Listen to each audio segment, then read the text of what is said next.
Hello, lads and ladies, and welcome back. Sunday night, the 23rd of November, match day 17 in Sky Bet League One. Here to review some mouth-watering League One ties, goals galore, hammerings in some games, some managers in jeopardy, a lot very close. 7 points separate 14th and first. We even had postponements. We had nil-nils. We had 26,000 in one game. We had comebacks. We had late drama. To join me tonight is my good pal from Here for the Lincoln podcast. It could only be Mr. Jake Tong. How are you, mate? Yeah, I'm all right, mate. Thank you. It's a big day for me personally, but I'm okay. As you can tell in my voice, still quite hoarse from yesterday's trip to Wycombe. But yeah, no, I'm all good, mate. I'm looking forward to going through it with you. I enjoyed you getting one over Shrewsbury yesterday over the Apple, which was nice. But yeah, look, we have to have some weekends where Fleetwood win and Lincoln lose, don't they? Because they don't happen very often. So I know you're gonna get your recorder out and celebrate. But yeah, I'm okay, mate. How are you? Yeah, great win for Fleetwood yesterday, 26 points, and by my logic, that will probably be about 20, maybe 20 points away from safety. David, if you know, you know, which is a good landmark. 10 unbeaten at home, now 7 in League Two. You know, taking points off the top two and won the other, and Oldham and won the other 4. 3 of them from behind. And yesterday, a good, comfortable victory. Shrewsbury were awful, by the way, and again, they were in League One last year, wasn't it? And it just shows you how one relegation can change things. And maybe we're looking at that in some issues in League One this season about how clubs maybe plummet through this league, might plummet through the next division as well. If you could all do us a favour, subscribe, like the stream. Hopefully, I'm not blurry today, because that was quite frankly the worst hour and a half of my life last 2 weeks ago. I did not want to be here. It wasn't great. So if you could let us know if you could see me and hear me all right. We've got my microphone back. And yeah, so hopefully everything is working. It's a real shame we can see you loud and clear today, Nap, is it really? Because I thought last week was a vast improvement. Considering we didn't do a show last week, mate. 2 weeks ago. So honestly, it's all over the place, mate. It's been a day, hasn't it? It's been a day indeed. It's been a day indeed. Get your comments in down below. Good evening, everyone. Hello, Dave. Hiya, pal. Good evening, boys. Good evening, all. Hello. Evening, all. Love the show. Appreciate that, as always. Yeah, I tell you what, I'm going to set a like goal of 100 likes tonight. 100 likes across the whole show. Easy. And yeah, 100 likes. And that'll be appreciated. Hello, Sue. Hope you're well. Footballing TV. Hello, mate. Good to see you at Crawley. I will see you at Milton Keynes. Hello, Scott. Hope you're well, pal. Hello, Wardy. Not the one and only Wardy, but hello, pal. Hope you're well. Hello, Parmex. You had one job, Parmex. One job. Unlucky yesterday. Get in. Ashley Fletcher. There we are. Surprised you're singing Blackpool fan songs. There we are. Wait until you see my video I've recorded today, Jake. I can't see. You're wearing tangerine, yeah? You what? You've been wearing tangerine? There's a story on that about this household. He's having work done up, right? And not by me. I found out today the colour choice of the curtain is going to be orange, apparently. Oh. Which I was like, not sure that works. Yeah, if you're anti-Blackpool fan, by chance, maybe. Next up, Barnsley 5, Luton 0. So we start off with that then, Jake. 5 goals. Barnsley were brilliant yesterday, and that's back-to-back victories for Barnsley now. Away at Doncaster, now over Jack Wilshere's Luton Town, and it was their biggest league win since beating Port Vale 7-0 in August 2023, and a massive victory for them because Barnsley have only played 14 games. They've won 7 of which, and they're in a good position. Now, because of how the league table's looking, there's games in hand for international breaks, and they will come. They're in a good position. However, with Barnsley, I do worry about them when the backlog of fixtures come. There's a lot of fixtures we played before now and the end of the year. You're looking now, and they played 14 in the space of 3.5 months. They've got in the next 5 months, they've got 32 to play. So they've got a small squad. They've got the smallest squad in the division. They've only used 20 different players this year, whilst Luton have used the most on 30. So it just shows you, Barnsley, I've got quality, but quantity is letting them down. Davis Keeler-Dunn featuring yesterday, another goal and assist for him. 30 goals, 8 assists for Barnsley in 65. Take it back to his promotion season with Mansfield. He's in 121 games, two seasons plus this one, 50 goals, 18 assists in 121 games. Rhys Cleary provided the goods again. Look, last year he was playing his trade in the National League with Hartlepool. He was excellent in the cup competition against Fleetwood that night, and he literally had our wing backs on toast. And I remember saying to Phil, "Oh, what a player he could be," and it's different in the cup competition early in the season, but I thought he was mustard yesterday. Great victory for the Barnsley faithful, because they've been a bit hit and miss lately, haven't they? They've not been great, but 2 back-to-back wins. It just shows you win 2 in a row in League One, and it all changes, doesn't it? Yeah, well, the nature of the league is it's quite tight anyway. So unfortunately for Barnsley, they've sort of stayed where they are. But with the games in hand, they do have a massive advantage. If they can win them, I think they can actually probably put themselves nearly at the top of the league, or ever so slightly behind Cardiff, who currently hold that top spot. But yeah, yesterday was a real statement performance for them. You mentioned Rhys Cleary. I think he was on loan at Walsall, wasn't he, in the first half of last season? Genuinely couldn't get a kick for them. Went to Hartlepool, and he's been bought. He's come through the West Brom Academy, which is really underrated as a setup. They have a really good setup at West Brom. He's come through and done really well, and he's made an impact on the first team. And not only did he score that halfway line goal away at Bradford, but he's impacting games now the other way as well. He's 2 passes, I thought, for the 2 goals, and when he set Kelly up, and the weighted pass for Davis Keeler-Dunn just to start it past Josh Keeley was outstanding, and he took his goal really well himself as well. He anticipated the ball was going to drop, and he got there before the defender. So, yeah, a fantastic statement win for Barnsley. Very, very good, 5-star.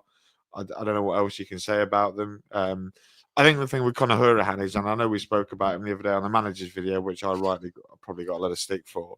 No, it was Darren Moore you got more stick on, mate, and rightfully so. But the Conor Hourihane plays good football. We just need to see it more often. And if this is what it's going to be, then we would have put Conor Hourihane higher up on the leaderboard, no doubt. But if that's how Barnes are going to play between now and the end of the season, the worrying thing, like you say about them, and we've had this chat earlier today, is about the depth. The depth is basically academy kids. I mean, I watched Barnsley last week on Tuesday ago. Last Tuesday, they played a pretty much full strength team against our. We made 9 changes and we beat them convincingly. The depth is the kids. They're bringing on academy graduates all the time, and Barnsley, the ownership talk about having a top 6 budget. Well, if they are in and around it in January, they need to splash out, and they need to give Rhys Cleary, Davis could have done a bit of help, because he's the one that's scoring all the goals at the moment. So, it's a good win for them. As for Luton, Ben, I think they need to stop wearing that kit, because every time I see them in that kit, they get absolutely battered. On Barnsley, just quickly, it reminds me very much of fantasy. They've, like fantasy football, they've gone and got luxury players. Like, you think about it, their budget is probably being taken up by the 4 or 5 key players that they've got, and they are top end League One players. You think Phillips, Connell, the Givenley at the back. Josh Hill's a solid player at this level. Loves to step over in the final third. Davis Keeler-Dunn, but then obviously the players around them, they've got to kind of loose change around them, and it's whatever you can find around the settee. But they've got decent players, squad players, but again, those young players are going to have to step in when needed. They're all right to be maybe 3rd choice, but 2nd choice sometimes. That, I think, Barnsley may get eaten up at some point this season. On Luton, you feel like they're getting somewhere. They've been a lot solid. They've not been conceding goals. They've been in a decent position. The issue is they either win or they lose, and that's an issue. That they've only drawn 2. They often don't win. They've conceded 20 goals now. They only conceded 15 before yesterday, so a quarter of their goals were conceded yesterday. They lost 2. They backed up with 2 wins, and obviously they drew the last one. I said they don't really draw, but you feel like they're getting somewhere. But Luton are too often getting 7 points from 6 games, 8 points from 6 games. Really, what you need is 10, 11 points every 6 to be solid. And I just feel like this might be a bit of a stabilisation season. If Luton were to finish 10th, I don't think it'd be a disastrous season for them. Luton fans probably won't see it that way. But I feel they've got a load of numbers in the squad. I don't feel they've got a settled squad. I don't feel they've got a squad that know what they want to do yet. They've changed manager twice, by the way, this calendar. Well, 3 times if you want. They've had 3 different managers in 2025, haven't they? So it's been difficult for them. It's been change, and I feel just a season of if they can win 15, 16 games this year, stop the rot, because they've gone from Premier League football to be playing like the likes of Northampton, Stevenage, Lincoln, from playing Man United, Liverpool. What an upgrade, by the way. Yeah, we're not a step down at all. Not a step down at all. Man United don't sell nice sausages, do they? They don't have the best cathedral, the best baker in Lincoln. That's what I would say on Luton. So I've got Lincoln on my brain. I'm obsessed. Let us know your thoughts down below in the comment section as well. As we go through game on game, I want to hear your thoughts down below. As Dean says hello. Hey, everyone, drop us a like.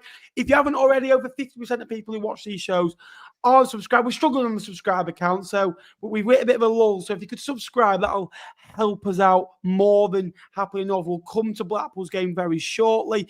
Again, Leyton Orient, lots of Leyton Orient fans in the chat. Are Barnsley the League One dark horses? I don't think Barnsley should ever be classed as dark horses because they've got good players. I think they're going to be up there, aren't they, eventually? But I think the squad may struggle later on as we go on. I think next year, I think we're talking about Barnsley under Huddersfield being a real promotion contender. This year, if they can get involved with the playoff conversation, it's been a good year for Barnsley, I think. 100%. Next game, Peterborough 3, Stockport 0. And for the first time in, 28 years? You're 28, yeah? 27, 28, 28, yeah? I'm 27, mate. 27. You're 28 this next year, aren't you? So 27. Your first time in 27 years, something came out of Jake's mouth that's never come out before. Those words was, up the posh. Reason being, if Peterborough won, Lincoln City would go top of League One. Laughable. They'll let anyone go top, won't they? Bear in mind, only won one of the previous 4 games. He could go top, and losing nearly a quarter of the games. And if they let Lincoln go top, anyone will go top. Peterborough 3, Stockport 0.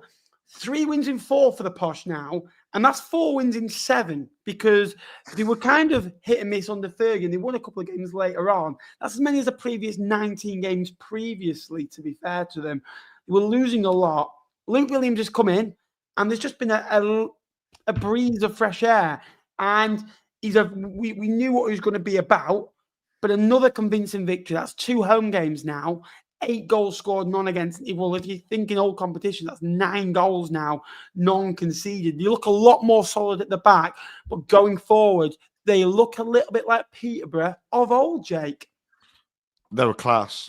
Like, as I'm sure you'll want to talk about Stockport, but I thought that front 4 were, well, maybe bar Oddo. Bar Oddo. I thought Harry Leonard, Jimmy J. Morgan, and Carell Lesby, 3 of the front 4 were absolutely electric on Thursday night. Pressed them into oblivion and capitalised on the moment. I mean, the first goal was made by them pressing and getting the ball high up the pitch, and Harry Leonard plays a lovely ball to Woods, who sets them on the way. Lisby then scores a rebound. I thought they were brilliant in terms of their attacking play. They were cutting Stockport open at times. I think the real impact of the first half as to why Stockport didn't really throw any punches back was Carl Wootton actually got injured in the first half, and he had a cut just above his eye, and they put a massive bandage over his face. And that was their outball. That is Stockport's outball. If you can stop Carl Wootton, 9 times out of 10, you're able to stop them because they go long into him, and then they play off him with Fevrier and Diamond and Norwood, whoever. It really impacted him, and Stockport then couldn't get the rhythm going, and Peterborough just capitalised, and they did. They looked classic Peterborough, good going forward, much better defensively, and that's a massive improvement, I think, since Luke Williams has come in. They conceded 1 goal in all comps, but having the experience at the back of Tom Lees, of Tom O'Connor, and Peter Kioso. Yeah, it was. It's way better than what they were fielding last year, where they're having George Nevitt and Oscar Wallen or whatever. So, yeah, really good performance from them. Really impressed. They definitely feel like they're on a bit of a roll at the moment. I wouldn't want to be playing Peterborough United anytime soon. Luckily, I know who they've got on Tuesday night, so I might be supporting Peterborough again on Tuesday night. But yeah, fantastic win, really good. They bossed the Stockport team, who I thought were a shadow of what they normally have been this season. So. Yeah, I don't think you can give Luke Williams and the backroom staff and the players much higher credit, but you do wonder if they had this level of performance in them, why it wasn't coming out under Fergie, whether it was the totalitarian leadership that he brought into the dressing room. I'm not sure what it was, but yeah, Posh were quite literally outstanding on Thursday night. Stockport were without some key players, weren't they, as well? When you think about it, there was no Norwood. Don't think Ben Osborne was involved. There's a number of key players out, and you feel with Stockport they are very crucial for what Ollie Norwood is. He's not just a player, but he keeps everything ticking. No Hills either, who they spent a lot of money on. Exactly. And Brad Hills is for me was. I like players that have a natural development in football, that have a really good year in League Two, which he did at Accrington and Stanley, then went to League One again with Stockport and had interest from League One clubs in that window, and then obviously went back to Stockport, in the summer. So obviously from Norwich. So he was key for them. But with Stockport, I need to stop doing it, because I made a video on Bolton. They lost the next few. Lincoln lost the next game. Stevenage lost, I don't think I've won since. I did one on Stockport, a short, and they've now lost their last two by 3-0. So Stockport have got issues when I make a video on teams, and they just got outran the other day. And I feel with Stockport, they can just go on these slumps of a couple of bad games. Look, Stockport are still very consistent. Look, after 16 games, they've won 8, they've drawn 4, they've lost 4. If they double the amount of games that they draw/lose, at the end of the season, they'll be in a very, very good place, won't they? When you think about, they'll be looking at winning 22 games of football, drawing 11, losing 11, and the other 2, if you can win one, maybe draw one. You're thinking about picking up 70 odd points. I do think Stockport will be that side this year. I don't think we'll go and blow everyone away. Look, they can go and maybe win the league this year, but I feel like they'll be very solid. I feel like they'll be very much like Stockport were last year, just to offer enough tick wings along. This league is very poor. This league, I would say, I think me and Jake have been doing shows for four full years now. This is the poorest League One I've ever seen. And that's no disrespect to anyone in it. It's the most open. And I think it's the most, from an outside view, my team not being in it, it's quite... It's better. It's more competitive, which makes it better to watch. Because it is. And that's what I'm saying. It's not as good because of that, but... There's no Birmingham, there's no Ipswich, there's no Sunderland, there's no Portsmouth. Perfect. Exactly. We got rid of Tom. We don't want Tom 4-0 written all over it. Just be careful. I've got to see him on Wednesday. John Messino's Tricky Blues. All right, Tom, you get it. You win games of football. All right, calm down. He's a great lad. I'll be seeing him. But you look at it this year. Someone just commented how many teams have been top this year. I think I look at it. Cardiff have been top. Bradford have been top. Lincoln have been top. Stockport have been top. Stevenage have been top. Huddersfield were top at one stage. That's 6. There might have been another one in there that have been top. I don't think Bolton were ever top because they lost their opening game and they started quite poorly. Wimbledon were never top. They might have been top of the league after like one game, but I mean after 2 or 3 games here. But there's been 6 teams top of the table, and every week we're sitting about someone else being top. Stockport, again, the next few games are going to be massive. When they've had a setback over the years, they've always kind of bounced back. Barnsley to come, then they've got an away tie, Doncaster, Stevenage and Mansfield to come. So they just need to pick some points up, because I was more shocked about the 3-0 home defeat, really, if I'm honest with you. But the home form and the away form is pretty much identical. They've won 4 on the road. They've drawn 4 on the road. So they've won 4 at home and won 4 away, drawn 2 at home, drawn 2 away, lost lost 2 away and lost 2 at home. So it'll be interesting to see how Stockport County bounce back. Keep your comments coming. Keep liking the stream and subscribe. That'll be very grateful. Let me know your thoughts on your team as we get into our third game, which was Wycombe 3, Lincoln 2. The incredible start under Michael Duff continues as the Wycombe Wanderers go 11 games unbeaten in all competitions, drawing with Barnsley, Blackpool, Fulham in normal time before obviously losing out, and Port Vale with victories over Fulham's under-21s, Wigan, Huddersfield Town, Plymouth, Leighton Orient, Gillingham and Lincoln City now the last of it.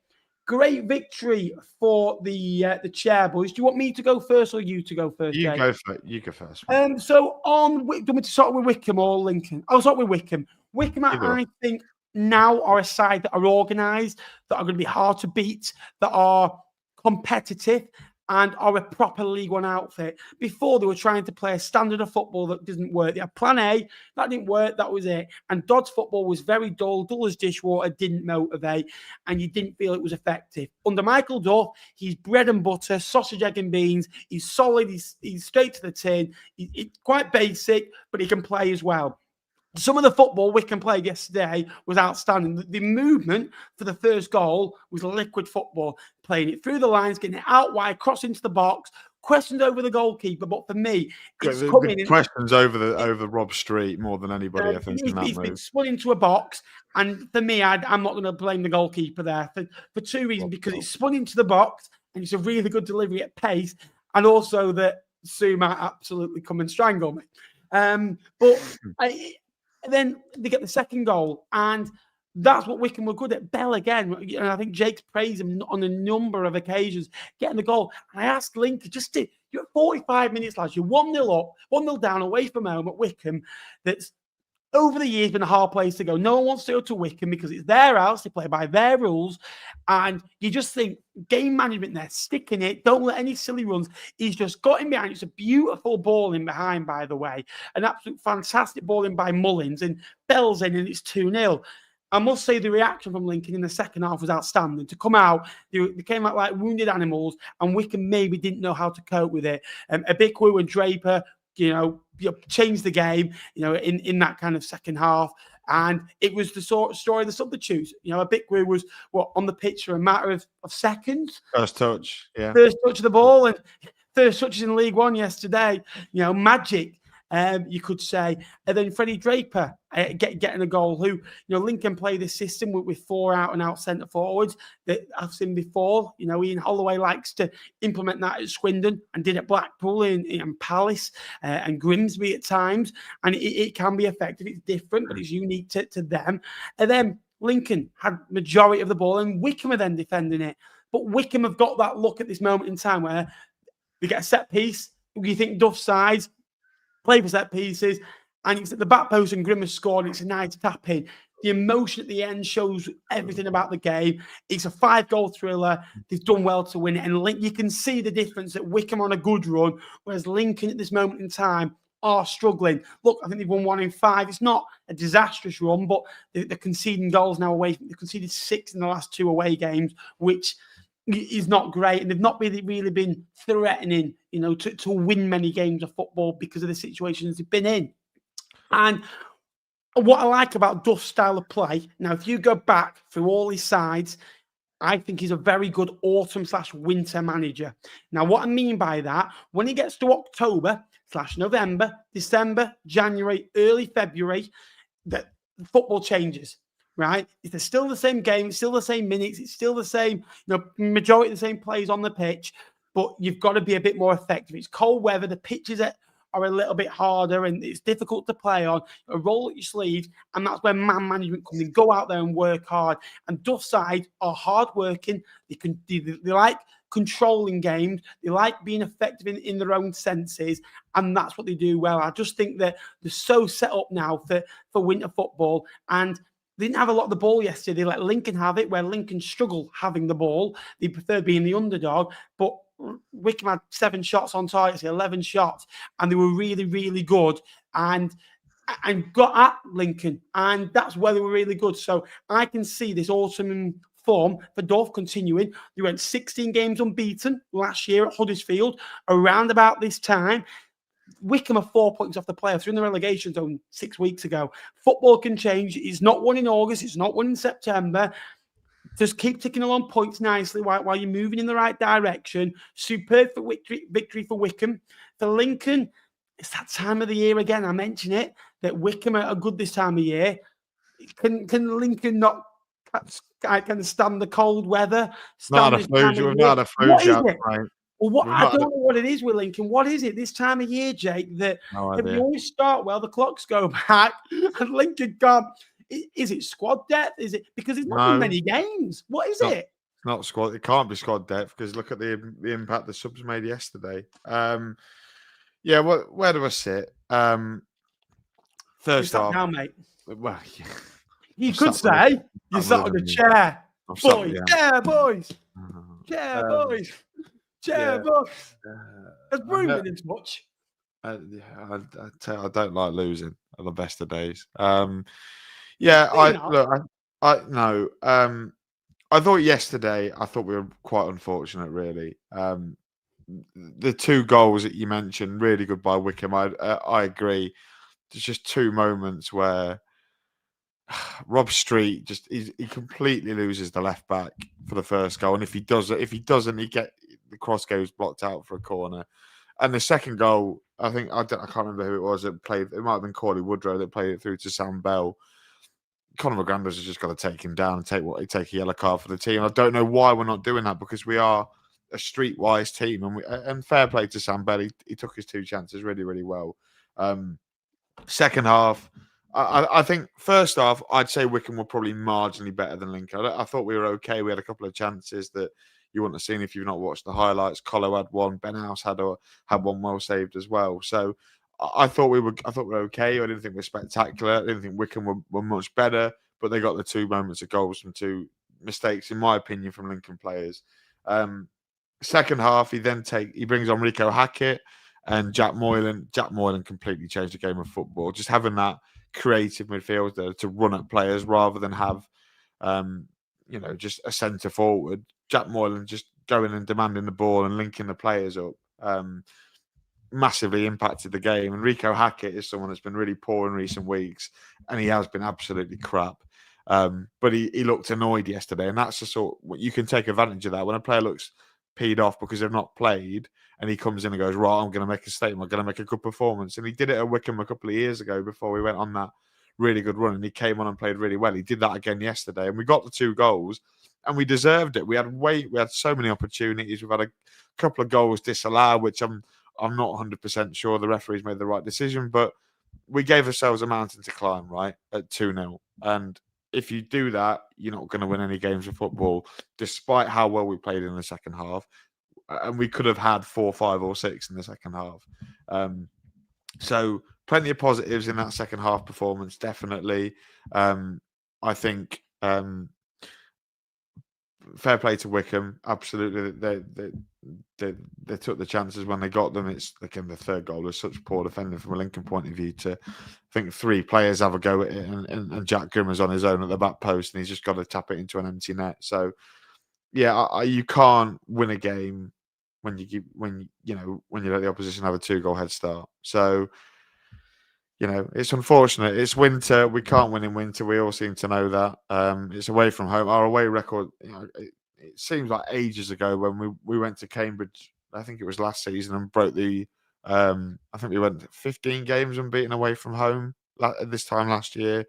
Feels an absolute age away from that now. So, I don't know. It's a tough one. I still feel like we're good. I think we're a good team. I don't know. It's just the same old at the moment, and it's a little bit frustrating. But fair play to Michael Duffy. What it was yesterday, when you've had this before, Ben. When you go to a ground and you've got them rattled, and you score a couple of goals. I think you said it at Fratton Park, right? We had all this momentum, and Sue, I know you're going to get really mad at what I'm going to say here, but we had the ball around the back, and we completely had him. And George Wickens plays a really simple pass to Tendai Darikwa and puts it out of play. And it just allowed Wycombe to get back on top of us and allowed the fans to get back on side because they hadn't had a sniff in the second half up to that moment. And that just snowballed, and we moved Moylan out wide, and he wasn't getting on the ball enough, and we go and concede the goal. So, yeah, I don't know. Good game of football, good entertainment, but we come out on the wrong side of it. So we just have to go again on Saturday against Port Vale. But, yeah, disappointed. Was it a rough result, would you say? Like in this You're not going to get me to say that, mate. Good boy. No. You've been watching Burton Albion TikTok, haven't you? Josh Barber's doing a lovely job. Fair play to him. Good boy. Tell you who nearly fell for it. JJ nearly fell for it. Very nearly. Oh, yeah. He was thinking about it, wasn't it? It was. But yeah, it was that Wickham's pass just it allowed Wycombe to get back on top of us, and that's what, in my opinion, it snowballed from there, and they went and got the winning goal. Otherwise, I mean, you've seen the highlights, Ben. Bickwu's got a score, right? He's about a yard out. Bloke's put it. I don't know how he's missed it. And we take that, we probably win the game. So, such is life. We move on. Port Vale, massive game for you in November. You've got 2 massive home games coming up, haven't you? 3 in X4 at home, Jake, and you've got to. My issue is, I'll say this now. I think that the Lincoln home form will stop before the away form gets better. I don't think they'll go hand in hand. Let's see. Fleetwood are the same. Believe me, I know I make everything about it. Well, great at home, awful away. We used to be awful at home. Now it doesn't matter how 40 flips. Tell you what's flipped. Huddersfield Town, they were dreadful, weren't they, about a month ago? Back-to-back wins. Another 3 goals scored. Dion Charles is the most patchiest player you'll ever see, but that's now, I think, 2 goals, 2 assists in his last 2 games. Radjulovic with another goal and assist. There you are. Hopefully I pronounced that right. They were brilliant yesterday. 3-0 up after 60 minutes. Radjulovic, Charles, and last Sorensen striking his first goal for the Terriers, taking a massive deflection before entering the Stags' goal. 3-0 after 16 minutes, 1.69 XG to 0.14 of Mansfield. They had 13 shots in the first half yesterday, 9 on target. They had 20 overall, and they were absolutely brilliant. And that yesterday was actually the first time a League One player to be involved in 3 goals inside the opening 16 minutes, 1 goal, 2 assists, since Exeter's Azeem Abdullahi in January 2025. I'm sorry. Leighton Orient. Exeter for Leighton Orient. I do apologise. 6-2, it was 6-6-2. Yeah. 2 goals, 1 assist in 14 minutes. There you are. Great victory. The confidence seems to be back. They needed a bit of a break. There was huge pressure on League One. Bear in mind, he lost to Stockport and Bolton, which can happen. 25 points. They're now only a win off being second. They've won over half the games. They've now scored 24 goals. They've now won the last 2. Are things moving in the right direction, Jake? Luton away, Wimbledon at home. If they can get maybe 4 points out of those 2, I think they'll see it as a really good 4 games, that. It certainly feels like it, doesn't it, for Huddersfield? Yeah, they were good on Saturday, and it probably should have flattered Mansfield. It was only 3-0 down after 15 minutes. But, yeah, I thought they're outstanding going forward. Bojan, like we say, has come in. And he didn't really make much of an impact last year, but he's come back in this year and really made that number 9 shirt his own. And he's keeping some good players out the team, Ben. You know, Joe Taylor, who they paid obscene amounts of money for. Dion Charles, he's kept him out of the team previously as well. They've got some good players at the top end of the pitch of Huddersfield, and he's now starting to score regularly. And I think they probably signed him when they're in the Championship with one eye on getting back to the Premier League. And he's coming in and having to do a job in League One, but he was really good. I mean, the goals, they're all really good goals, aren't they? I think, you know, Liam Roberts maybe doesn't cover himself in much glory for, I think it was the second one where he pretty much just jumps up and over the ball rather than down low and parrying the ball. I think that was maybe Dion Charles's goal, but it's a good win for them. And like you say, they go to Luton on Tuesday, currently 7th. You know, 2 points outside the playoffs, knowing that if they win that game, then they will get themselves inside the top 6 and potentially dependent on the goal difference, even into the top two. So, yeah, much better from Huddersfield. Way more attacking, much better. Always love seeing Lasse Sorensen score a football goal. So, yeah, Mansfield I thought were quite tepid. Didn't really have any kicks of the ball. I watched the highlights before we came on. I think they had one chance, and it was the goal from Evans, which is a little bit scrappily defended from Huddersfield. That's maybe the only blemish on a really good afternoon's work for them. But yeah, a really solid away win for Huddersfield. Back-to-back 3-1 wins now. They're starting to purr a little bit. You spoke about Luton and Wimbledon. If they can get some more points on the board and going into New Year, you imagine this Huddersfield team are going to strengthen. I mean, look at that bench yesterday, Ben.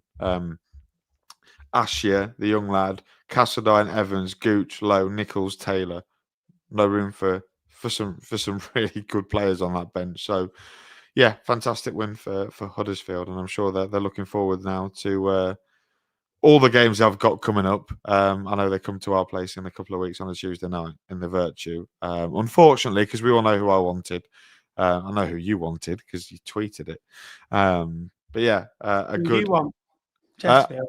Yeah, Chesterfield. I don't want to play Fleetwood, mate. It just feel like playing a non-league team at home again. So, yeah, a good win for Huddersfield.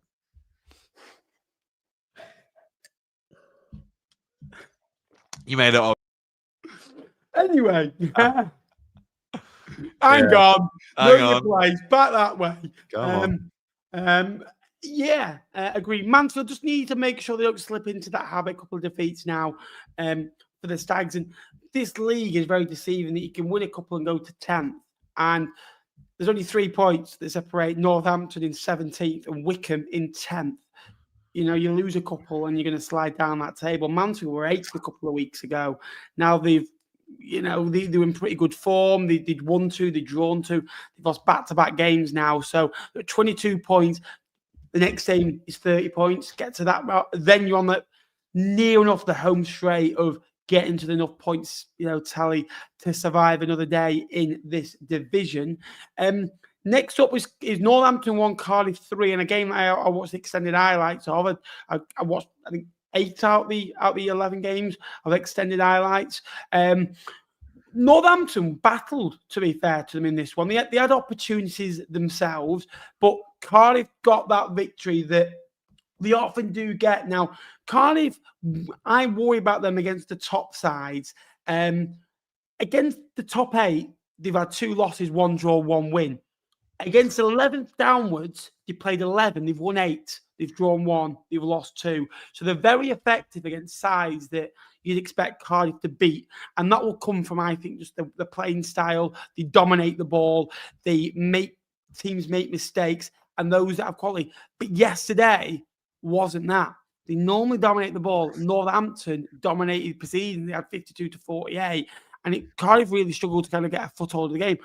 Northampton more shots, as many on target. They hit the post. Tom Eaves. The bit of controversy about that Tom Eaves strike because I think Willock was down on the floor at the time. I thought Ethan Wheatley, affected the game in a forward area. Scored a very, very good goal past Nathan Trott. Put one in his own net, but he's starting to show a player that he is. Didn't get the opportunity at Walsall, but Colwill again, Willock. Star in the show, and these young players that wouldn't have been given an opportunity in the Championship are now being given opportunity. Capaccio again, brilliant yesterday. He's the one. Capaccio's the one. Yeah, he's brilliant, and they've got experience at the back in Chambers. Trott's a very good goalkeeper. You've got a good side there, have Cardiff, and it's about now getting points. Cardiff was 3-1 winners, 29 points after 15 League One games. It's the best start to a League One season in 17-18 under Neil Warnock. He got promoted that year to the Premier League. Neil Warnock. Neil who? I thought you said real. It sounded like you said Neil Warnock. Neil Warnock. Got promoted that year. At the moment, I still feel there's gears to go. This is the type of year that we'll see the version of Cardiff, and it's going to be interesting. I still don't feel connected with Cardiff yet. I still don't feel, and they've won 9 games. They've won the most games in the division They scored 25 goals. They've scored one of the most goals in the division, tied with Barnsley, tied with Wycombe, scoring 25, so that they are free-flowing. They've only conceded 15, won a game. They won 2, they lost 2, but they bounce back. Every time they have a bad defeat, Cardiff, they seem to bounce back. You look at the fixtures in the next few weeks, Mansfield, then tough games, at home to Huddersfield, away at Stevenage, then at home to Doncaster, and they've got Chelsea to come in the League Cup, Lincoln before Christmas, Exeter, Stevenage again. Opportunities to pick some points up there for the Bluebirds. They sit top and deservedly so. Yeah, they were good yesterday. They took the chances when they came. Colwell, lovely finish. But yeah, I agree with you. I mean, this is why I was quite big on Northampton. I do think they're a good side, Ben. And they've been a little bit more clinical and the chances they had yesterday, I think that we could be talking about either at least probably maybe getting a point out of this game, because there was one that hit the post. There was one that went narrowly just wide. Elliot List had a really good opportunity where really good work from Ethan Wheatley, squared the ball to Elliot List, and it's a really good save from Nathan Trott. But Elliot List, as the striker, probably should score that. Perhaps part of the reason why he was let go by Stevenage. But on the transfer list. He was on the transfer. Yeah, very good. I thought I thought Cobblers were good. I thought Cobblers were unfortunate. They just come up against a Cardiff team who, they just got themselves back in the game, and it's the corner coming in, and Ethan Wheatley just takes a massive swing at it, and it could have gone. It could have gone anywhere, but unfortunately, it settled in the bottom corner, and that sort of, they fought to get back in the game, and then they're pushing so far up the other end of the pitch, they get caught on the counter attack by a really good run by Capaccio, who plays it to Chris Willock, and it's game over. But this game is a lot closer than I think it suggested. I think Cobblers probably could have got something from this, and that to me gives teams that are playing Cardiff over the next couple of weeks at home a little bit of encouragement, I think, because it looks like as good as this Cardiff team are going forward. Talking about the Colwell brothers, Davis, Kellerman, Salech, Wintle, Willock, Turnbull, Robertson, whatever. I feel like you can get at this Cardiff team and you can create opportunities against them. So I think maybe some more clinical forwards would probably have a better day against Cardiff. So yeah, a good win for them. Not to say they didn't do well, because they aided in the top of the league, and that's a massive credit for them. But like you, I don't massively feel connected to Cardiff. I don't feel like, to be honest, I don't think we're going to be talking about them much, because I think they'll be gone by this point.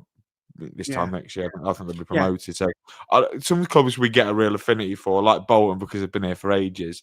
We don't really hear much from Cardiff fans in the chat as well. No, that plays a part of it, doesn't it? So look, Cardiff done well, the top of the league, 15 games. They've got games in hand on teams below them. If they win those games in hand, they can start to be that runaway team at the top of the league, can't they? So yeah, good win for Cardiff, but slightly fortunate, I thought. I always feel with Cardiff, when they get to the summit, they struggle. It's like they could be in the chasers, and they get there, and it's like, I know how you pressure feel. being top. I know how you feel. You had your 2 days in the glory, didn't you? Oh, I loved it, mate. It was sunshine. Lincoln fans asked me who were top of the league, and my first was, there's no internet in Lincoln, don't surprise me. They do not get that down there. And I was like, ask me on Saturday. And I was like, brilliant. I can tell you now. But yeah, like I say, big win for them. And like I say, I like building up relationship with supporters. So let me know who you support in the chat as well. And if you could do us a favour, we're 40 subscribers away from 18.2k. So we've been stuck on 18.1 for ages. So if you could subscribe, if you've not, press it. It's free. You get home and League One content. It does nothing. Just subscribe, and you'll see more of these in the future. And give us a like on the stream. We've got 42 likes, very close to 50 likes now. So subscribe and like, all the better, as we move on to our next game, which is Port Vale 0, Plymouth 1. And I was just going to mention Plymouth, because Northampton's next few games could test Northampton where they're going to be. They're going to be dragged in. Plymouth away, then they've got Huddersfield at home, Peterborough away, Wimbledon at home, Burton away. Those 2 games on Christmas could be pivotal for the Cobblers. But encouraging signs in defeat yesterday. We'll start with Plymouth, who went away at Vale Park yesterday and got a much-needed victory. They've been poor at Plymouth, away from home at home, and Tom Cleverley's come under a load of stick because they were bottom of the league. They've lost 4 in a row in the league, 5 in all competitions. They've lost 10 games. The season that they got promoted, they only lost 7, where they got 101 points, 101 squad as they call it. They conceded 28 goals across 15 games, and they went away at Vale Park yesterday, early kick-off. You think that's a banana skin and a half, that isn't it? Vale Park, they've been struggling, not been winning. They've been struggling themselves. There's pressure on the manager there. And they came away, and of course, it had to be Lawrence Salai with the winning goal, who's often scored goals for Argyle this season. A massive victory for him. He scored a lot of goals last year. I think he's got maybe 16, 17 last year. But Lawrence Salai getting the goal, was massive. And the fans went home happy after a long journey. The fans at Vale Park became toxic, which we'll get to. But a massive win for Tom Cleverley, Jake, that you thought if you lost that, I don't think there'd be any coming back for Tom Cleverley. That was the last roll of the dice, I felt. Derek Adams coming back in as director of football. We've seen this story before, where an experienced name or someone in affinity with a football club, Chris Beachfile went in as director of football, ended up manager. Andy Crosby went in as a kind of a coach at Tranmere towards the end of, Nigel Atkins' reign. And we've seen it in League One as well. He's kind of a bit of an insurance guy, and they get a victory. Yeah, well, I was quite intrigued. Tom Cleverley spoke about judge me at 15 games, and all of a sudden the Argyle fans were judging him, saying, well, we're bottom of the league after 15. Well, in the build-up to this Port Vale game, he said, well, let's have a look at the next 10 games and see how they get. It was quite an optimistic statement from him, thinking he might get these 10 games, but certainly it feels like he's given his players a little bit of an ultimatum to maybe perform for him, or else he is going to be out of a job. And it wasn't going to be anybody else on Saturday, was it? Like the saga that dragged on pretty much all throughout the back end of the summer. Lawrence Salai, Plymouth, everyone knew Plymouth needed a striker, and they were able to get Salai, and it wasn't going to be anybody else, was it? It was always going to be him, and it's a really good finish. But Port Vale had chances, and it's been the same story for them pretty much all season, isn't it? They've created lots and lots of chances, and they can't finish the dinner. That's their problem. And to me, that's the team that constantly create chances the way that Port Vale do. To me, that's on the players. That's not on the manager. If a team are constantly moving teams around and getting the ball into areas where the final action needs to be better, that's on the players. That's on Devante Cole. That's on the players that are paid to put the ball in the net. For me, I struggle to think that that's a manager's fault. So I understand people look at results on the surface and say, look, we've lost again. We're missing chances. I don't think you can blame Darren Moore for that. I think that's a Devante Cole problem. But they had chances galore, and they put them over. Connor has to make a couple of good saves. And the chances that they should score. I mean, there was one that come out from a header. Ben's cleared off. I think he's annoyed that. Yeah, I thought you were sick of me and bored of me defending Darren Moore. But we'll get on to that, and I'll tell you where you're wrong and I'm right. Well, I think I make a valid point regarding. Have you got Darren Moore got pictures of you on his phone or something?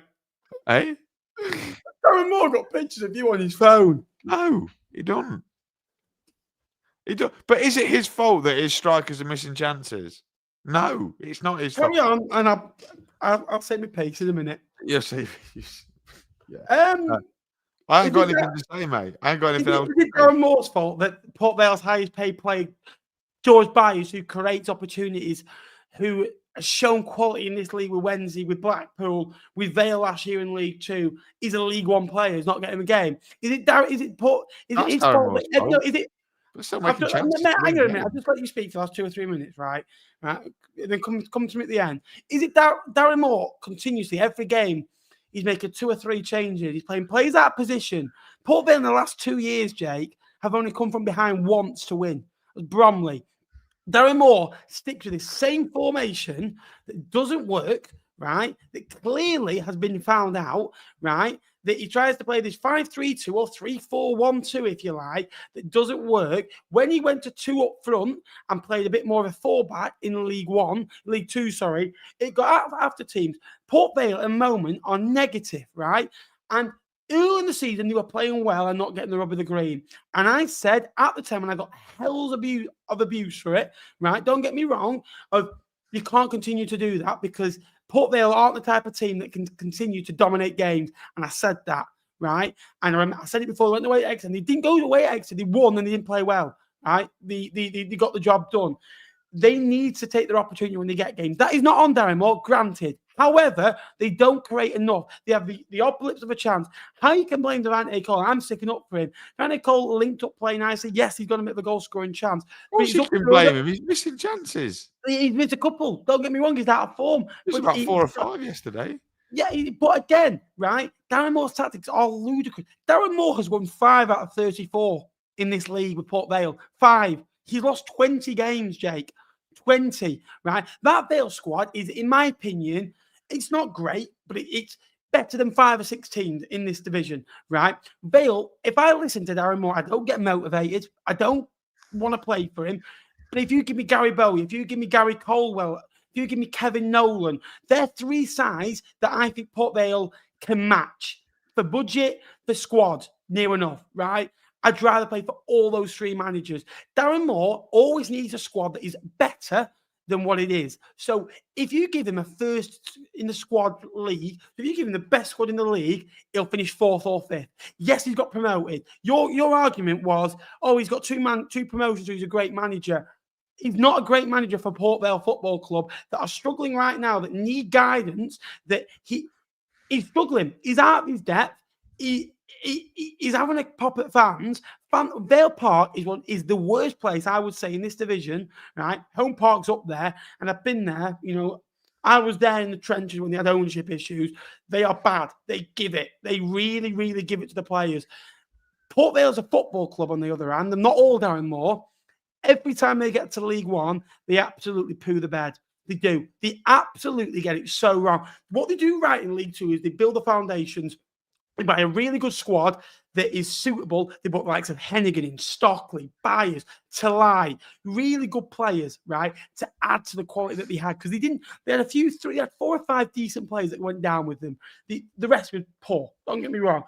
Then they build a good connection. They get promoted, by the way. They went on a good run towards the end of the season. Darren Moore tactically did well, but then again, changed it back for some reason and changes it too often. And they bottled the league, to be fair, with 4 games to go. Doncaster flew in, where Vale took the foot off gas.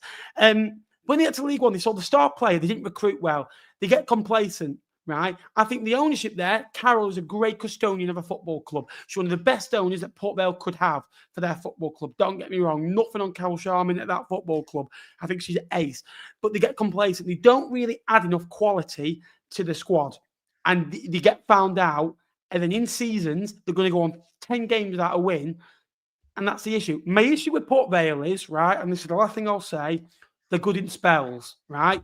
They're not Harry Potter. They're playing in League One, right? They've got to be better. They've got to be better and take the spell, right? Be more Harry Potter and take your spell and win games of football. Because at the moment, it is absolutely ludicrous how bad they are. If they keep Darren Moore for the full season, they're done. They'll go down, relegated. You've got your opinion. I've got mine. Darren Moore will relegate that football club. Simple as that. He is not the right fit to keep them up. He's all right to stabilise a club that have got a top 12 budget and he'll finish maybe in and around there because he's always did that at Doncaster, did that at Wednesday. But at Vale, he's not got that luxury. He's struggling. He's out of his depth. Yeah, I think it's clear that we do disagree. What do you rate about what's Darren by promotion at Sheffield Wednesday? Right, I think this year, 6 years ago. I think this ye'er Port Vale have been. I think it's so narrow margins. I think they've been genuinely. I think they've been, and I say you've even said 3 at home for Stockport, 4 away at Bolton. Okay. No. I've listened to you go. You sit down. Is Port Vale's season defined on playing Bolton and Stockport? No, it's not. No, it's not. No.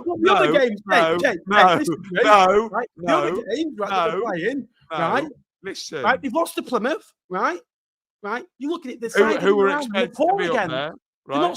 They've not scored. They're not scoring goals, Jay. I think you're being harsh on them. I think okay. Oh, but Ben, in games that they've not scored, They're missing gilt edge opportunities every single game. Is that Darren Moore's fault? No, it's not. That is not. It is not Darren Moore's responsibility to put the Is that his ball. depth, mate? I disagree. It is not Darren Moore's All right, responsibility can I ask to something? put the ball in the back of the net. What's Right? Darren Moore's play style? Because Darren Moore's been a manager for 7 years. Ben, What's Darren Moore's side? They're creating chances. Port Vale, I think they expected. Yesterday, Jay. I think their expected points is plus 15 from where they are. We've not got him because they're missing chances. That's why. And in games, when you have moments, you've got to take them. And Port Vale are making moments. These spells, it's League One, mate. Port Vale are making, and they're making moments. I don't know what Port Vale fans are expecting. They're a newly promoted team. Fight, mate. I don't think there's fight. I disagree. I think mate, right. 1-0, right? But listen to me. 1-0 at home to Stevenage with 5 minutes to go, right? Tactically, you've got to be better. You can see 2 late goals. Late in Orient, you can see 2 late goals. They're now not scoring goals, but they're looking. Can we have that stat up from David, please? Vale's goals per game 24th. Yeah, chances. XG created 8th. Big chances missed 1st. But again, they take the chances. They get more They get more points. And then all of a sudden, Port Vale are sat in mid-table, and no one's going, "Oh, Darren Moore's rubbish." If I had a better looking face, I'd be a model. It really doesn't matter. Anyway, it doesn't change my mind. Port Vale will get relegated this year, Jake. Port Vale will get relegated this year. I don't know what they expect. I don't know what Port Vale Survival, mate. Survival. Well, statistically, the games that they're playing, they're creating chances. To give 5 out of 34, mate. That is relegation form in League One. Hey? They've got 5 out of 34. They're making chances, and if you take your moments, which is not Darren, this is the onus of my argument, right? Port Vale in most games they've played this year have made big chances that they have missed, and had they taken those chances, they'd be on way more points, right? For me, if you don't take your chances, that's on your centre forward. They're making chances. That's on that. The style of play, while you question it, is good enough. They are capable enough players. They're capable enough players to move the ball around and manipulate the ball to make chances. I just wonder, they've got Lincoln next week. I know what you're playing at. It's nothing to do. Genuinely, that's my opinion on Port Vale. That's my opinion. Being funny, right? Expected goals. I expect goals every single week. Listen to me, right? Expected goals, right? We use it. Okay. If a defender has a shot from 10 yards, from 20 yards out, is that the same expected goals, right? As a striker having it? No, it's not. No, right? Look at big chances missed. Look at the chance. They're missing big chances that good teams they just don't score. Have That's the difference between the teams at the top and the teams at the bottom. If you take your chances, you win games of football. Okay, that's. I'll start me off on the next game. We'll move on. Wow, I enjoyed that. I thought that was good. I enjoyed that. That was good. I enjoyed that. You made some good points. I absolutely ate your barcoded little. If you could like the stream, subscribe. This is what we do on this channel. We just argue and chat football. It's not always debatable. I hate you so much, honestly. I hate you so much. I might clip that up. I might have to just clip that up. Put it on Port Vale Twitter. We'll be trending in Burslem. I don't know if that's a good thing or a bad thing. Yeah, if you could subscribe, we're now 39 away. Port Vale fan, just subscribe because of that argument. Yeah, please subscribe. If you're a Port Vale fan, subscribe down below. Breathe. That's what Charlie was doing. He felt like he was on the wine. He said yesterday, as Wimbledon 1, Wigan 2. Wigan win away for the first time since April. They've won an away game. Harrison Bettinelli scored twice yesterday as a substitute in the 2-1 away victory. The youngest substitute with 18 years and 121 days. Great age to score 2 goals in League One. Since who, Jake? in 2011. Oh, we were non-league, mate. I don't know. You were non-league. He's probably like one of the most top 3 well-known strikers in England. He's not playing in England right now. Oh, it's Harry Kane. Correct. For Leighton Orient, when he was 17. I won't make a comment on that one. Wigan won beat across the last 3 away league games against FC Wimbledon. Nappers, you're hitting too close to home here, mate. Tell me about it. He's gone red, look. He's gone red or tangerine. Which one? The curtains will make you get tangerine, mate, when you get them fitted. I hate you.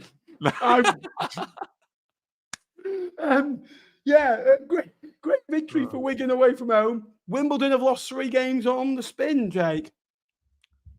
They have, yeah. They're spiraling, aren't they? Yeah. They're spiraling on the floor. I don't know what I'm surprised with more, Ben. The fact that an 18-year-old scored on his first appearance in the EFL, or that you got his surname spot on straight away. Sorry, Radulowicz, I got that one. No comment. Yeah, no comment. Yeah. Working with Phil, I'm a glorified. But this is the first chance you'd ever seen his name, and you got it spot on. I mean, admittedly, it's not very difficult, but you've done well. I did go with Noble, Nombe. Eh? Sam Noble. No, Sam Nombe. No. What was it? Sam Nomble. Sam Nomble. It's going to be heated. I think it's 0 Port Vale 5. Port Vale take all the chances. No, tell you what it'll be. We have 11 shots on target, don't score. They have 1 chance on target, score it, win 1-0. That's what it will be. Anyway, I just can't wait for you to beat them like 3 or 4-0 and you go, yep, you were right. Yeah. Never. No, I hadn't even spoke about this one. I mean, the first half was a lot of rubbish, to be honest. Second half's where it really kicked in. Bettoni, Harrison, Bettoni. Great free kick. The technique on that was outstanding. As good as Alistair Smith's goal was, actually, to be fair to him, it was a very lovely strike from him. But it's that, I don't know what it is. It's that young lad coming on for his EFL debut. He's scared of absolutely nobody, and he just struts onto the pitch, puts one in the top bins, and then goes and scores the winner like 10 minutes later, like he's like the absolute man. But great. What a way for him to Bettoni. There we go. Great way for him to get some love with the Wigan fans. I don't know what his story is. I'm sure Charlie will bring me up to speed on the progress of Unity podcast in the morning. But a lovely help and Barry Worthington. Caroline Molyneux and Paul Thorpe. Can't wait to listen to that when I get out of bed tomorrow morning. Honestly, I'm so hyped for it. But a great day for him. A really good day for him and for Wigan, who, to be honest, a little bit of themselves were on a bit of a downward trajectory. There were questions over Ryan Lowe, but this performance is better. They were a little bit more free-flowing going forward. Yes, they didn't exactly carve Wimbledon open at times, but just the 3 shots on target and 2 goals. But a really, really good win for Wigan. Wimbledon, Ben, spiralling. Worried for Wimbledon, like you say, similar to what we worry about for Doncaster. I think maybe their lads were playing with so much adrenaline that they got promoted through the playoffs, and they were riding on that adrenaline, and all of a sudden it's wore off a little bit, and the results that we maybe expected at the start of the season are now coming to fruition. So a great win for Wigan. I think, what did I say about Wimbledon? I said they'll lose 12 games by that odd goal, and another one yesterday. Now, they've only lost 7, and I looked through it. They've had a couple of hammerings, don't get me wrong, but the Burton game, the Wigan game, that's won by 1 goal. The Bradford game was by 1. The Cardiff game, that was by 1. They've lost 5 of those 7 by 1, where they've been in it, and an opportunity to win a game of football yesterday. Alistair Smith, again getting the goal, but Wigan again just got that victory. For Wimbledon, they just need to get a few wins now, and that next win will seem tough. Doncaster getting a point yesterday it felt like a chore for them to go away at Stevenage and get a point. Great point. It's a good point, don't get me wrong, but it's difficult for them. And look, the next 2 games: Huddersfield away, Exeter away, Mansfield at home, Northampton away, Stevenage at home. You've got to think you've got to win a couple of those to really kind of pick up the foundations there really. Again, Wimbledon hasn't finished in the top half of this division for a long time, but it's been a strong start for them. I spoke to Charlie before, and he informed me they've also scored 12 of the 20 in the second half, so they go after teams more in the second half. They've conceded 7 goals in the last 10 minutes of play, which is an issue. 15 to 22 goals conceded in the second half, so they are scoring more, conceding less, so it's a very evenly matched affair. They get through to half time and the game is decided in that second half. So Wimbledon, you feel that you need to get that kind of first goal and that platform in the game, but they did that yesterday and lost. Great win for Wigan, needed it. And Leyton Orient won, Blackpool won. Blackpool have taken 7 points from their last 4 games now under Ian Evatt. Late drama at the death, Jake. All right, mate. Yeah. Were you too busy celebrating the late point? Ashley Fletcher, a word on Ashley Fletcher. He's struggled, hasn't he, in his career since leaving Barnsley. He has struggled, and he got a lot of criticism when he joined the Seasiders of, he's not done this, he's not been playing. And yes, he'd only got 5 goals, but those 5 goals have come in his last 6 games. Now, for Blackpool, he scored 18 goals and got 11 assists across 67 games. He's becoming a reliable source of goals, instinct in the box, getting a goal. Yes, it was just a tapping, but launched himself forward. Messy, wasn't it? It was my issue was with him from 2021 onwards. He'd only played something like 50 or 60. I think he played 70 odd times. When he started 18 games, he needed to find a home. He's found that at Bloomfield Road. He found it on the Steve Bruce. Now, Ian Evatt's given him the opportunities, and he played pretty much every minute, bar 2 minutes against Cardiff, where they were 3-0 up at the time. He just come off. Don't want to risk anything, and he's putting in some good displays. And it's a late point for Leyton Orient. If you want goals, go to Leyton Orient. Connolly with a great goal, by the way. Too good for this league, mate. It is. Yeah, again, it was a very evenly affected. It was a good game, this. Good start. Got, shots on target. Both teams getting at each other. And 2 formerly players of the Seaside as well. Only 5 points separate these 2. Yeah, I thought it was good. To be honest, I think the game sort of changed because I feel like Leyton Orient were really in charge of this game until the sending off for Teo Adramola, and I think it's really soft. I think it's really poor from the referee. I think it's Darren Drysdale. That doesn't surprise me. To send him off. I mean, the first one I get yellow card, but I thought the second one was pretty hard, pretty harsh on the lad. I don't think it was much, unless I've not seen him commit a load of other fouls that maybe led to an accumulation, but it certainly felt like the one that he actually got booked for the second time was quite harsh. And from that moment on, Blackpool was starting to grow back into the game. They got a little bit of confidence, like you say, and ultimately, when you are playing a man up, you are going to create opportunities, and eventually one fell to them, and then they were able to put it away. Ashley Fletcher, it's not the sexiest of goals, it's not great, but it's an important one for Blackpool, isn't it? Like you say, because it continues the good start under Ian Evatt. They even could have gone on and won the game then, because I think it was Hayden Coulson right at the end, lovely ball in, and he's completely unmarked at about 4 yards out from goal, and poor lad, he's absolutely threw himself at the ball, and he's maybe inches away from getting his head on that, and if he got it on target, he would have scored. So, I think the red card changed the game in Blackpool's favour, and they came away and they took advantage of it. Playing with the extra man. So, I think Blackpool will be happier. Obviously, when you come away from a game where you've scored in the last minute, you always feel like you come away like you've won the game, don't you? So a good point for Blackpool. I think Leyton Orient will be a little bit frustrated, but Yeah, a good point for you, Ben. It's not me that said it. It's not. If you look at the chat, it's not me that said it. I'm just following on from Palmer. Yeah. Reading 1, Rotherham 1. Rotherham go 8 unbeaten in League One. A lot of draws in there, but a few wins earlier in that run. Good point away, took the lead. Not going to got a great record at the Madstad.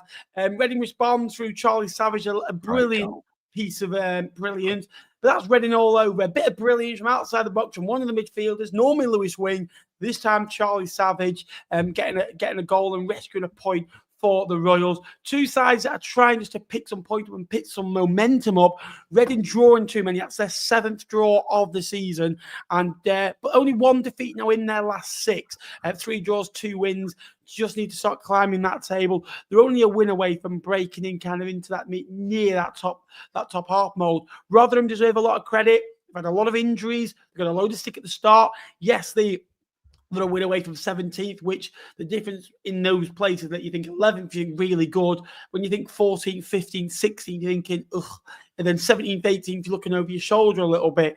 That's how close this league is. So it could flat to deceive. They've obviously played a game more than all the sides below them, Barnsley, Orient and Doncaster. With another solid point, they kind of win 1, they lose 1, they draw 1. That will do for Rotherham. That they've won 3, they've drawn 3 in the last 6. I think they've won 5, drawn 3 in this run. So they're on a really. I think actually won 4, drawn 4. So it's 2 points a game. Rotherham are only 4 points off the playoffs. You never know. But 2 sides I think that just cancelled each other out yesterday. Yeah, it was one of those games, Ben, like you say, where both probably walked away from it deserving a point from what they did. First half, I thought Rotherham were really good, and they got themselves in front through Josh Benson, who's had a really difficult time of it, hasn't he, through his spell at Barnsley. Now Rotherham, he's been injured and come back in, so that goal will do him the world of good. And then Reading in the second half really fought back. Really good strike from Charlie Savage, like you say. Like you said, it is normally Lewis Wing, but a great strike from young Charlie to find the top corner, and a draw was probably about right, to be honest. So, yeah, I don't know. It's a 1-1 draw. It wasn't very exciting. There weren't many highlights. So, yeah, good point. Yeah, absolutely. As we move on to kind of our penultimate games now across this division. Bolton 0, Bradford 0. All the hyped up games are always 0-0, aren't they? 26,000 in attendance for this. Credit must go to 5,000 away supporters and 21,000 home supporters inside. There's a great advert for League One football. Bolton better the first half, dominated proceedings, had a lot of shots, really got at Bradford. Bradford haven't won since the end of September. Going through that usual slump that Graham Alexander normally goes on. And I've said it a few times, the usual October, November, December slump. Every team in the season will have a spell where they don't win games and they go on a bad run and they're frustrated. Maybe that's that time for Bradford. The momentum slowly shifted in the wrong direction. They've not won in 6, but they've drawn 5. They've only lost 1 and lost 2 all season. They've only conceded 18 goals, so they're being solid. They've got a better record against sides at the top than the sides. But the record against sides below them is actually quite concerning, to be fair with you, Jake. Obviously, I was speaking again to Charlie about it before, and I looked at it against the sides 12 upwards. I think they've won 6, they've drawn 4 and lost 1. Lost none, sorry. Against sides below them, obviously in that top 12, lost 2, drawn 2, won 1. That was against Blackpool at home. So I think the better being the underdog most of the time of not having the ball. And you think about who they're beating: Cardiff away, Stockport away, beating Huddersfield, Wimbledon, maybe not the underdog in that one, but have started well. Wycombe and Luton were big wins at the start of the first 2 home games, wasn't it? So they started well. For Bolton, it's another game of football against a decent side. Fully fit squad now, which is good going into it. 0-0 yesterday. Another point, another clean sheet.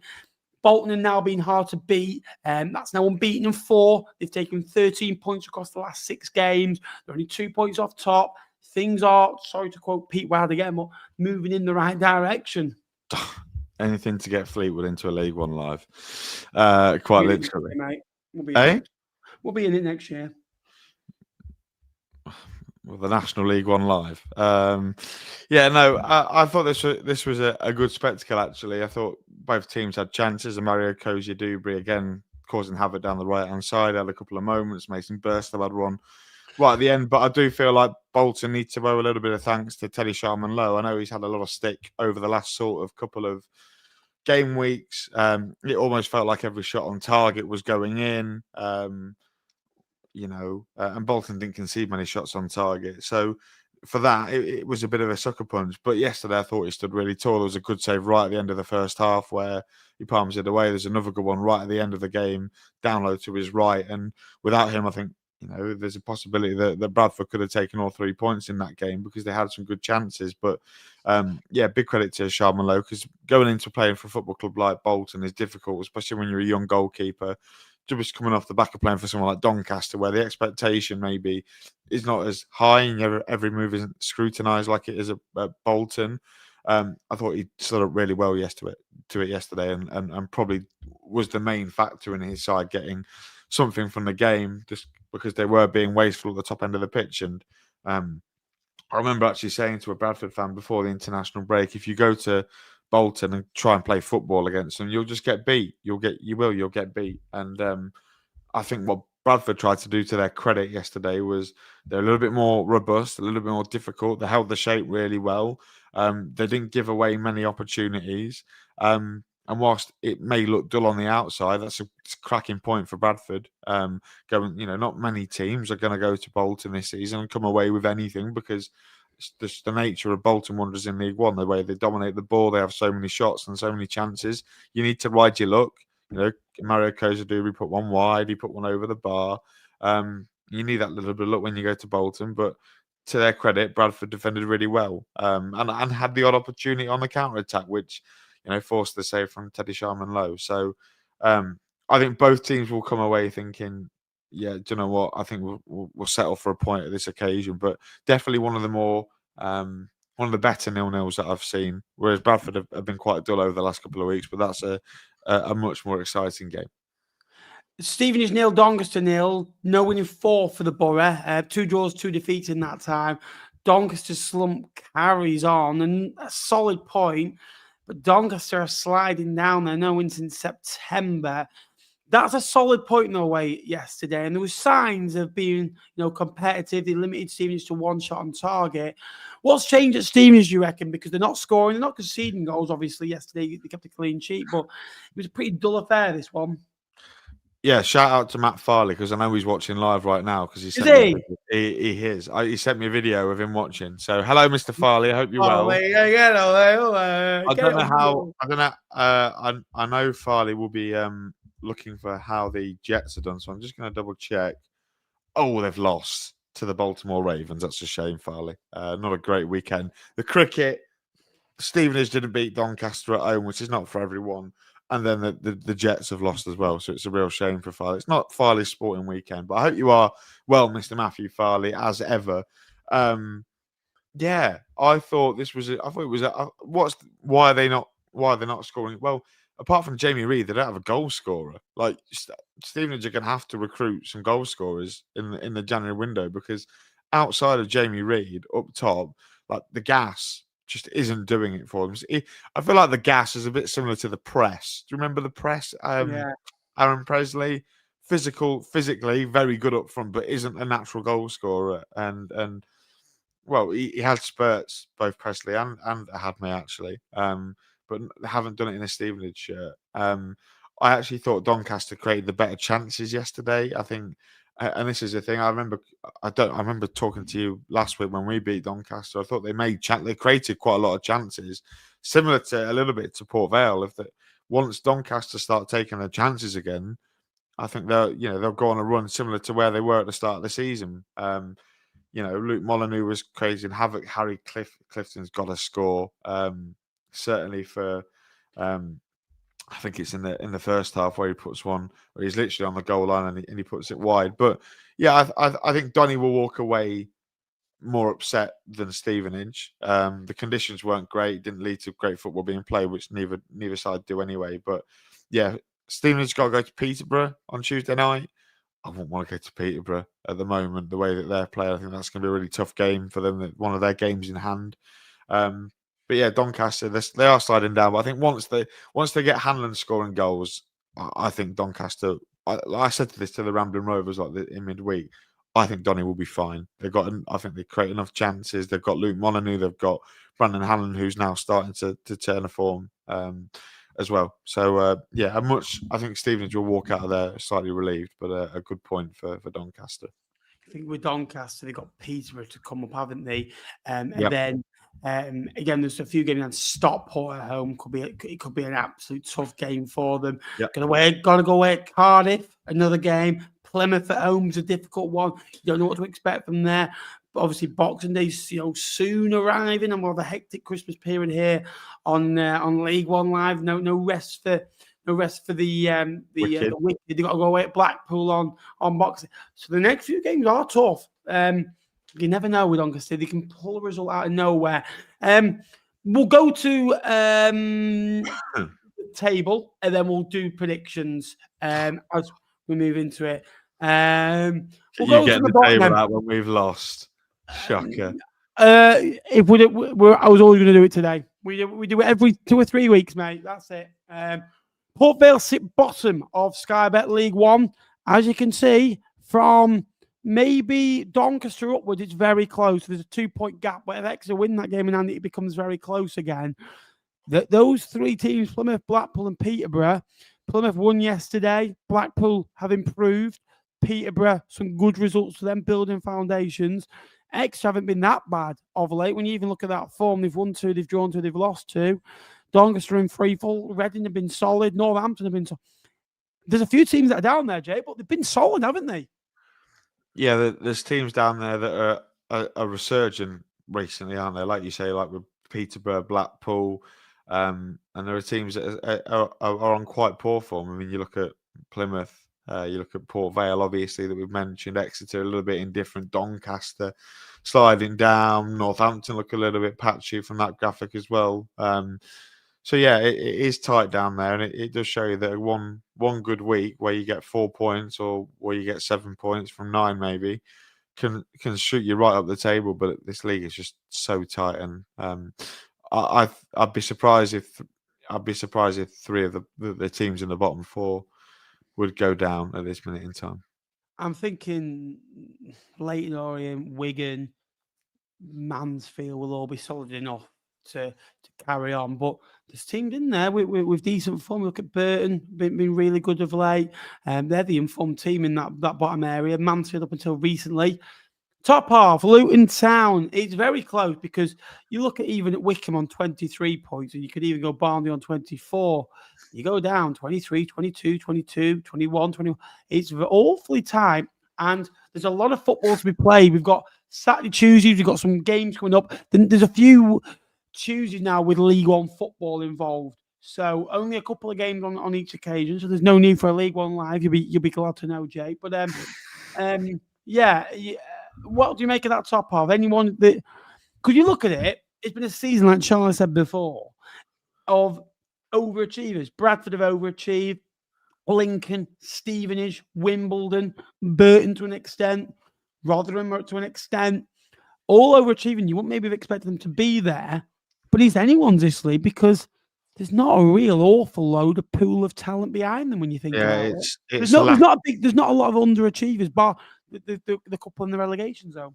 Yeah, there's not a lot of consistency, are there? Pretty much, I think every team in that top 12, bar Wycombe and Rotherham at the minute, have got at least 1 defeat in the last 5 games. At least, you're talking Cardiff got 3, Bradford got 1, Lincoln got 3, Stockport have even got 2, Bolton have got 1, Stevenage have got 2, Huddersfield have got 3, Wimbledon have got 3, Barnsley 2, and Luton 3 as well. So it just shows you that it is really tight, and this is where I don't get the argument where people say the quality in this league is nowhere near. I just think the competitive nature, all these teams so close together, literally anyone can beat anybody, and it could be an array of these teams to get the playoffs. It's not just the big teams at the top end. There probably is going to be at least 1 or 2 teams that finish in the playoffs this year that you didn't expect to at some point in the season, whether that be at the start or they come from the pack, a little bit like Wycombe and Rotherham are attempting to do at this minute in time as well. So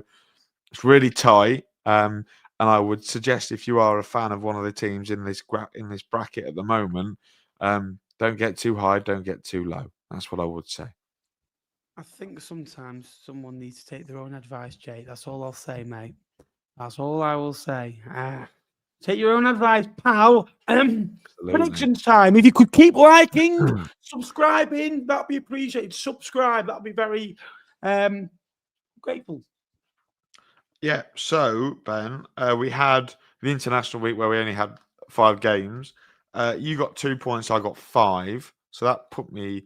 I think it was. Yeah, that was a good one going into this week where you got 8 and I got 5, which means we now have. The gap's still the same. The gap is still the same. 3 points. Ben on 105, me on 102. So it's close. It's tight. And we've got 14 games to predict, Ben, between now and the next League One Live. We've got 14 games to do because we've got 2 Tuesday night games. And it is just 2. I have just checked. Ben, Luton versus Huddersfield on Tuesday evening. Will this be your viewing of choice? Or a Fleetwood playing? Fleetwood aren't playing, mate. We've got a week off before. I know which one I'll be watching. MK Dons. It's not this one. MK Dons away at away. So at R12. I'm going to go 1-1. Yeah, I kind of like that. I think I know Huddersfield are the form team at the minute. I just think I just visioned this earlier. I think it'd be 2-1 to Luton. I think Luton will nick that 2-1. I think they'll continue a decent run. And Peterborough versus Stevenage, Ben. Stevenage going there without Pierre Gianni. Whether Jamie Reid's going to be fit enough to start, I think this only goes one way. I think it goes Peterborough United 2, Stevenage 0. Of course you are. 2-1 Peterborough. Yeah. Okay, moving on to the weekend then, Ben. Starting with you. No Thursday night game this week, so we are back to Saturday 12:30 kickoffs for Stockport County as they host Barnsley at Edgeley Park. 2-1 Stockport. Yeah. Of course, that's what you bloody want.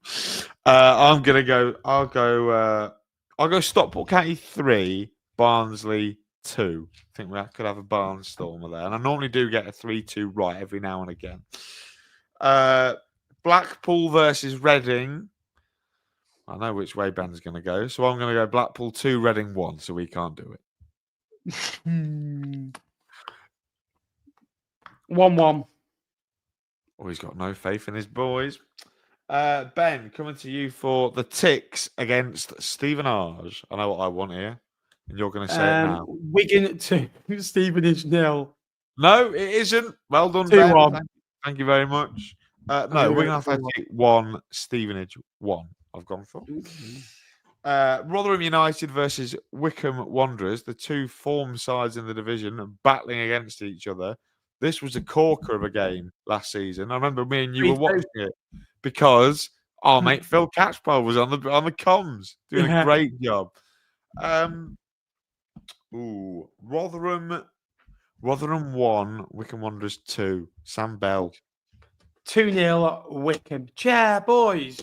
Yeah, I've heard enough of that. Ben, coming to you. Plymouth Argyle versus Northampton Town. Big game. 2-1 Plymouth. Yeah, of course. I've literally got it written down. Have you seen this bit of paper with my score? No, I just say what comes into Ed. Plymouth 2, Northampton 0. You went 2-1, correct? Yeah. 2-0. Okay, Ben. Me first for Luton versus Bolton. I'm going to go Luton Town 1, Bolton Wanderers 1. Luton 0, Bolton 2. Big statement Saturday. Ben. Lincoln City versus Port Vale. Lincoln 1, Port Vale 2. Yeah, I knew this was coming. Okay, when they win, right? I'm just waiting for Parmex's to come through. When they win, and they've had 2 chances on goal, and they win, I'm going to come on here and go, "I told you so! I told you so!" Even though I'll be depressed. Lincoln City 2, Port Vale 0. Good boy. Predicting a win. Well done, Princess. Absolutely. Huddersfield Town versus AFC Wimbledon. I'm going to go Huddersfield 2, Wimbledon 0. Of course you are. Of course you are. Come on. Huddersfield 2, AFC Wimbledon. No, Huddersfield 2, AFC Wimbledon 1. I think we'll be on unknown quantity this year, mate. Parmex, if you want to play like that, mate, I'm more than happy to do it. Ben, Doncaster Rovers against Peterborough United. 1-1. 2-1 Peterborough, I think. I've gone for posture. That could be a Donny win, you know. I've got, yeah, maybe. Cardiff versus, who went first for that one? Was it you or me? It was you, wasn't it? So, Cardiff, eh? Well, I went first. Yeah, so it's me first now. Cardiff versus Mansfield. Cardiff City 2, Mansfield 0. Cardiff 2, Mansfield 1. Burton Albion versus Leighton Orient, Ben. You could take mine if you want. Burton 1, Leighton Orient 2. Burton Albion 5, Leighton Orient 0. Brewers. Come on. There's a new clip for you, David.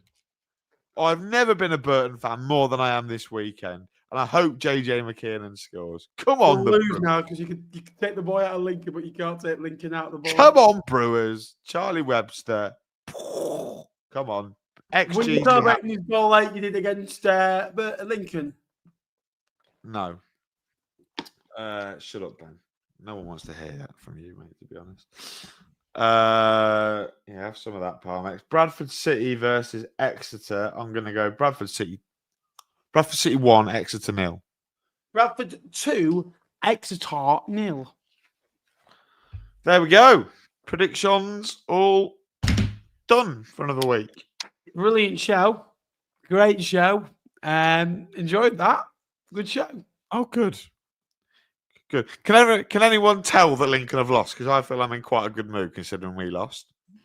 I'm not sat there and going, well, do you know what? Yeah, Blackpool scored last minute winner. Yeah, you're good. Yeah. It was an equaliser, but yeah. Yeah. So, yeah, of course you would tell me, wouldn't you? But no. Well, thanks everyone for watching. Thanks everyone supporting. Thanks for your commenting.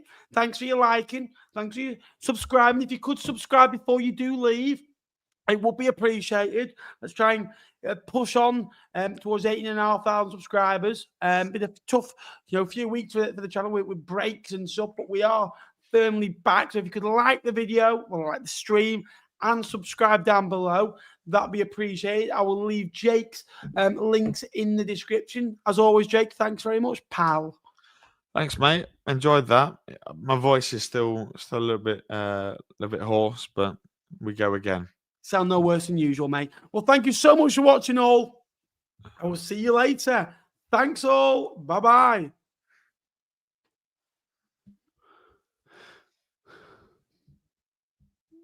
Heavy breathing there, lad.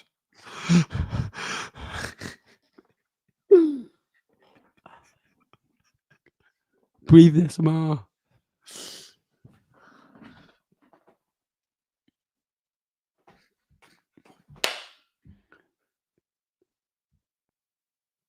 Has anyone seen J-Tongue, the Ents, the Cathedral, Sue Spears, the best bacon Lincoln? I love James Collins, Michael Rapskabal. Your boy took one hell of a beating. Do you know, I love how I've got half of this chat praying on little Lincoln City's downfall. Look at you lot. Embarrassing.